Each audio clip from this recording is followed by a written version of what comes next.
Well, thank you, Ellen, and thank you everyone for spending some time today. I'd like to call the Human Resource and Labor Relations Committee meeting to order.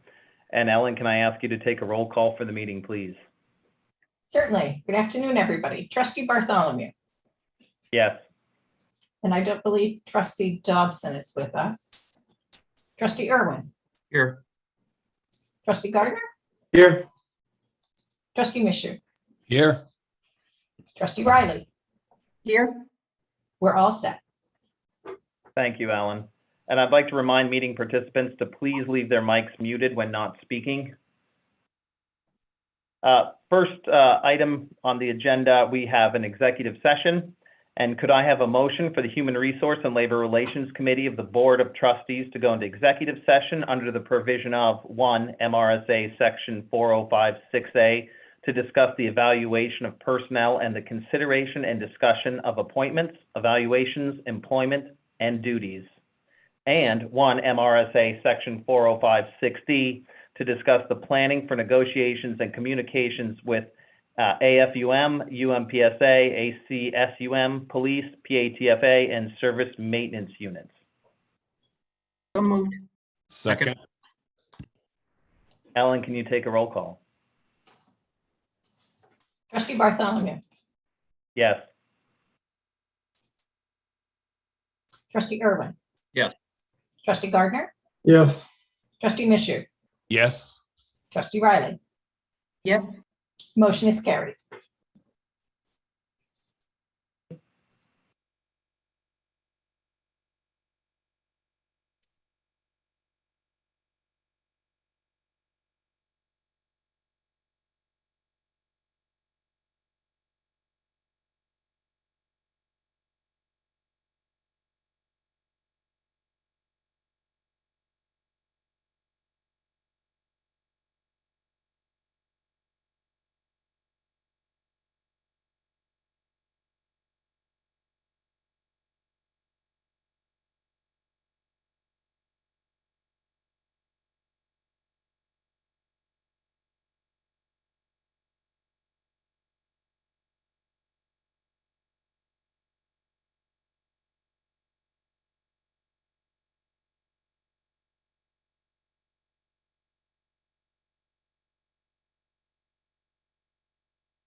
All right, it looks like we have everyone here.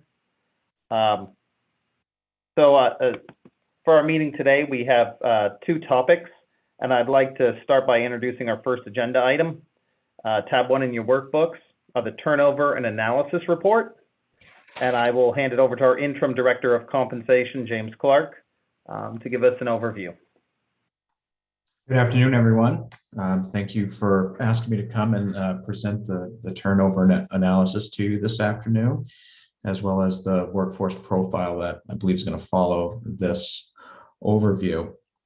I know you have a copy of the report in front of you, so I'm not going to go through it page by page and read you numbers or anything like that. But what I would like to do is to call your attention to some of the more interesting highlights from this year's turnover analysis. And if any questions come up during the items that I'm going to discuss, just feel free to jump in. The report covers the time period from November 1st, 2020 to October 31st, 2021. And during that time period, we had a total of 568 separations for all various reasons. And during that time, the average population of our workforce, which we take when we do the turnover analysis, just as the regular employee workforce, so regular faculty, regular salaried employees, hourly employees, and administrators. So that average taken between the two endpoints of the time period is about approximately 4,550 employees.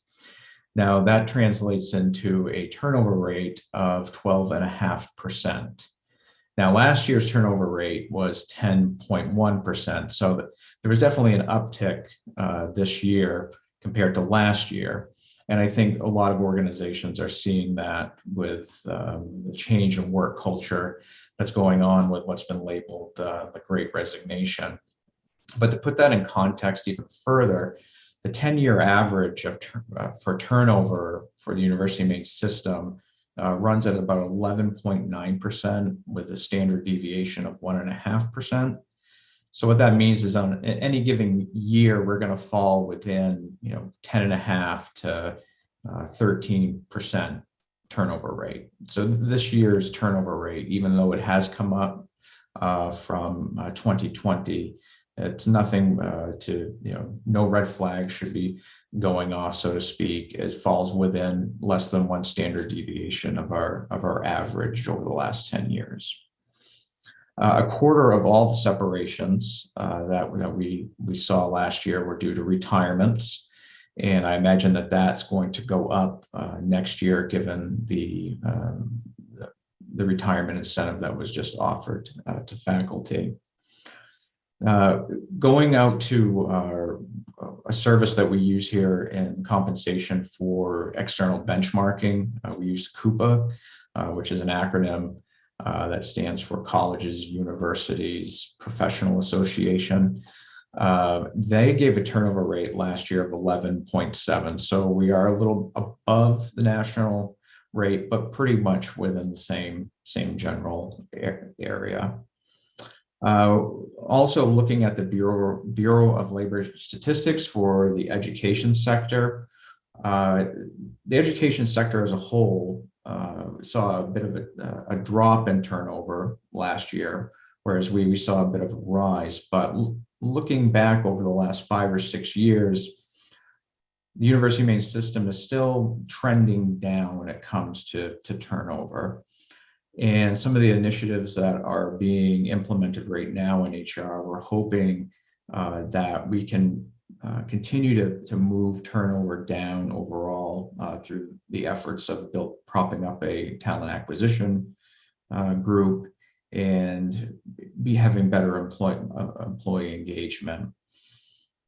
On average, employees resigning from the university have about 5 years of service, and those retiring have about 27 years of service. Again, that 5-year mark, that's quite significant for our employees, because that's the time once they pass 5 years, they become vested with our retirement plan and get to keep the employer contributions.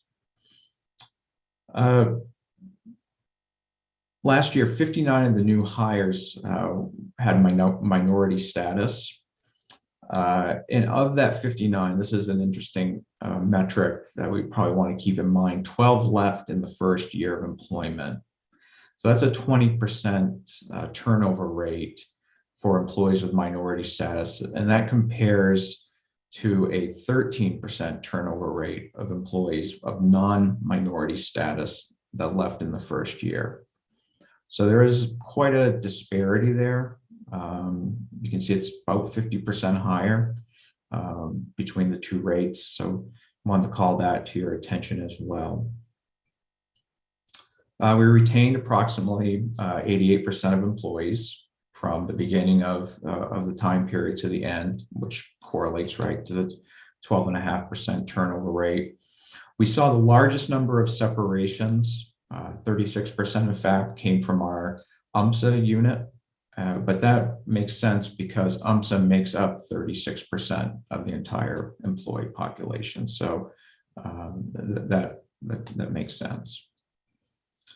Approximately 40% of all separations were from our hourly staff workforce. And this group has been steadily decreasing over the years while our professional work group increases, which I think speaks to the change in the nature of work that is becoming more technical, more independent judgment driven, and less mechanical. And I think we're not the only organization that is seeing that shift in its workforce. But the greatest amount of separation in our hourly group happened pre-July 2021. And it was July 2021 for most of the hourly groups or mid-July that we increased our starting hourly rate to $15 an hour. And there was a significant drop in separation rate after July 1st of 2021. So that seems to have slowed the exiting of our hourly employees. Overall, last year, there was 434 new hires and 274 new appointments, which new appointments are positions that are accepted by current employees. So someone's already employed, but they take a new position within UMS. So that's the main points I wanted to bring to your attention when it comes to the turnover analysis. There's more highlights there on I think pages 3 and 4 that you can review. But I think that's the pertinent information from that report. Thank you, James. You're welcome.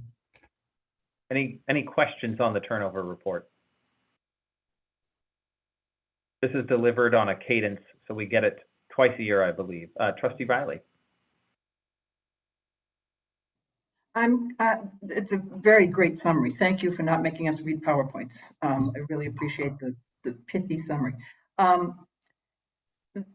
Do we do exit interviews with people who leave us? And that particularly strikes me as we have a 20% turnover rate for people of color. And I think it would be nice to know why they're leaving so that we might, clearly the pay raise helped on hourly workers. What might we do to retain good workers? And particularly people of color.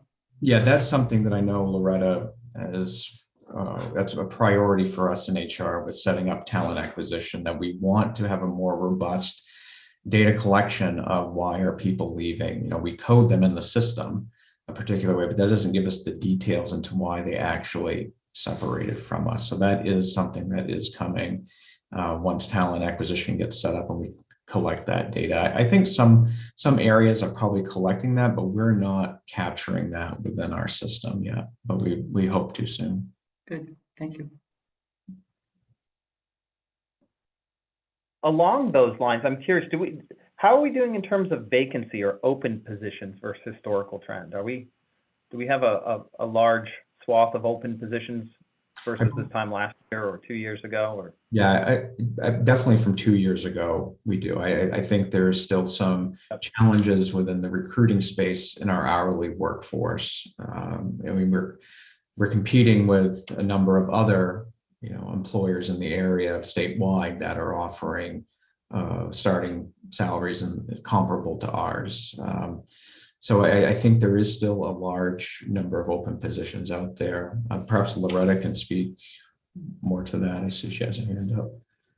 And as far as open positions, we're actually working on those now. We're kind of testing our talent acquisition out right now at the University of Southern Maine. And so they've really started working on addressing those open positions in terms of sourcing and working with the search committees to begin to fill those positions. So as we roll out slowly our talent acquisition, that's one of the key things that we're looking for, is driving a faster turnaround time for filling those positions. We're trying to fill the position. The goal is to fill the positions within 90 days from the day that the position had been posted. So we are actively working on that now. I'd also just note that, there are a number of campuses, as several of you who have participated in our budget discussions are aware, who have attrition savings built into their budget. And that doesn't necessarily mean keeping a position open for a full year, but it does usually mean in keeping it open for some window while you accrue some savings to get to this target that you've set in the budget. And so you have a lot of these rolling vacancies that campuses are using. And so I suspect that's extending, what looks like a lot of vacant positions. It may be that we're at a constant number, but the people in that are rotating out as we fill positions. Thank you. Any other questions?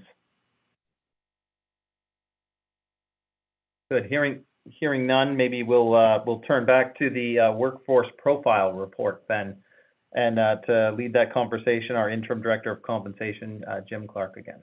Yeah, thank you. So the workforce profile is it's a snapshot in time of the way our workforce, the way it was comprised and composed. And the particular snapshot date was 10/31/2021.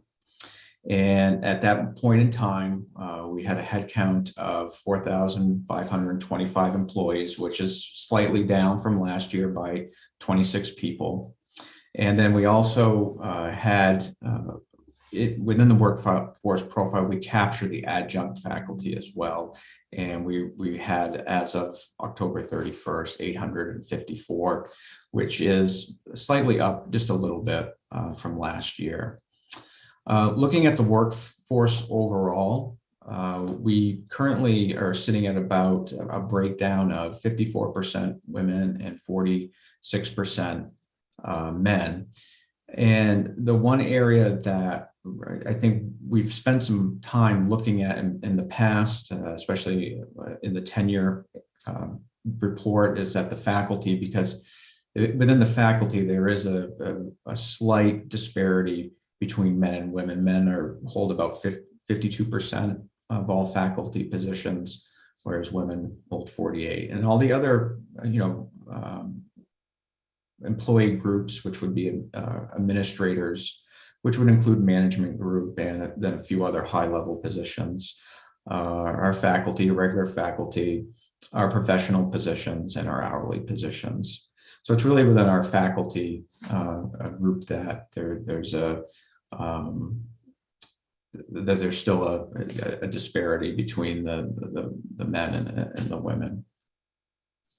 The average salaries for all groups increased last year by approximately 4%, except for regular faculty, which only saw about a 1% increase. And that's because we've yet to implement their negotiated across the board increase for 2021. That's going to be happening in June. We'll implement that and pay the retro back to July 1st, 2021. And so I would expect that the faculty will then fall in line with all of our other employee groups and see that 4% increase to salary. When looking at the age of our workforce, there's been really no meaningful variation in our workforce when it comes to age. The average age is 51. And it should be noted, though, that our largest population, right, is the professional group, and they're also our youngest population. And so they're really pulling down that average. And when you dig in a little deeper and you go to our faculty or our hourly workforce or administrators, you find that over 50% of those groups are above 55. So even though our average age is 51, it's being, like I said, pulled down by a larger population that has a lower average age. One other item that I thought was really interesting in a year-over-year comparison was that the number of our employees who are now reporting, or we now have data for their highest degree attained, that has actually increased quite significantly from last year. And right now, we're only missing 18% of our workforce. We don't have any educational history. I mean, we do in their personnel file, but we don't have it in the database where we can easily access that. And so the reason for the sharp increase in participation there was twofold. There was an effort made for the vice president of research at UMaine and getting R1 status and collecting data on who within the research groups possesses a PhD. So there was a campaign done here at UMaine to solicit that data from employees. And then most recently, with the NECHI survey, there was a work group within data governance that went out to employees with a solicitation to disclose that information. And a lot of employees did that. So our rate of employees not reporting fell from 29 to 18%. So we almost cut that in half. Minority status increased year over year. We now stand at approximately 7.5% for minority status, which correlates pretty much with the demographic makeup of the state of Maine. The average years of service for the entire workforce pretty much stays unchanged. It's about 11 years of service.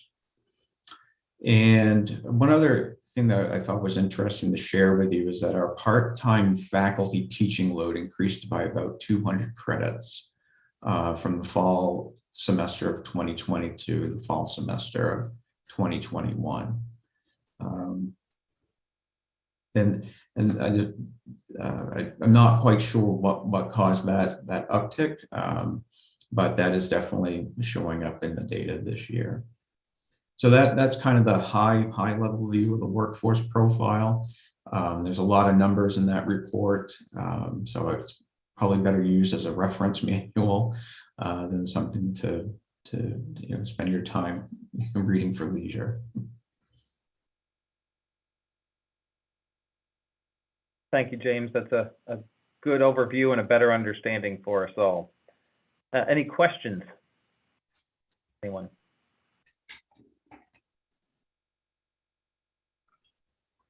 Hearing none. I always appreciate these. Oh, please, Trustee Irwin. Yeah, just a couple of questions. One, given the retirements, this data all predates this voluntary retirement offer. Would you expect to see further increase in the relative share of credit hours taught by part-time faculty next year, or in the years after the folks who are taking the retirement plan are gone? Yeah, I believe we'll see another uptick as departments make that shift, losing some of their faculty and then having to fill the course demands with available faculty. I imagine they will have to reach out to part-time faculty to fill that gap. Yeah. And my second question would be more sort of at a higher strategic level. Is there anything that jumps out in you from the data that you would want to call the board's attention to as kind of a long-term strategic concern?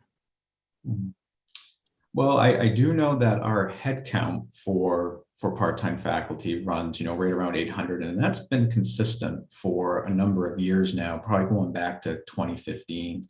That's been consistent, and I think that the credit hour load that does fluctuate. We do see more teaching load given to part-time faculty in the fall versus the spring. There is a drop there for some reason. I'm not sure if there's more faculty out on sabbatical in the fall, perhaps, and that's why there's an uptick. But I don't see anything that's alarming at this point, coming from the data, like we're overusing part-time faculty at the neglect of AFM. I don't think that's happening. No. Okay, thanks. Welcome. Great. Well, thank you all. Any questions? Any final thoughts? James, I want to thank you for your presentations today, as well as the entire HR team here. Great meeting. So without any questions, that covers our agenda for the day. And we look forward to seeing everyone at the board meeting in a few weeks. Thank you very much. We hope you have a great afternoon.